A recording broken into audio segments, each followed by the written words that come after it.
महालक्ष्मी परिपूर्ण अनुग्रह सिद्ध्यर्थम श्री विश्वनाथेश्वरी समेत सुब्रह्मण्येश्वर रामदेवन प्रसादेन समस्त मृत्युगंध वाहनगंध यवगंध सकलगंध मृत्युगंध दोष पीड़ परिहारार्थम श्री सुब्रह्मण्येश्वर स्वामी परिपूर्ण अनुग्रह कटाक्ष वीक्षण समसिद्ध्यर्थो महाशिवरात्रि महापर्वदिन शुभ समये प्रदोषकाल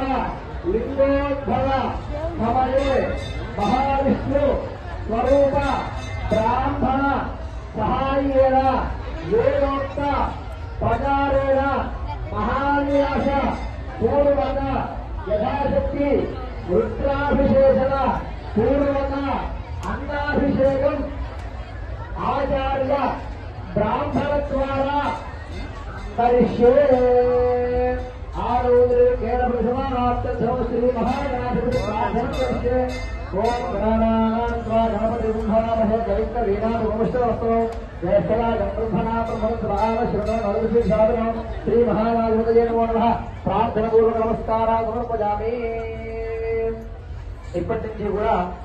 మహాన్యాసం అనేటువంటి మంచి గొప్పదైనటువంటి పరమేశ్వరుడు ఇష్టమైనటువంటి రుద్రపారాయణ జరుగుతూ ఉంటుంది ఈ మహాన్యాసం ద్వారాగా శివుణ్ణి పూజించాలన్నా అర్చించాలన్నా సరే శివుడితో సమానంగా మన శక్తి కావాలి కాబట్టి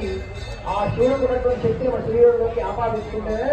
పరమేశ్వరుడికి పూజ కానీ అర్చన కానీ అధికారం ఉంటుంది ఇప్పుడు ఆ మహాన్యాసం చెప్తూ ఉంటాము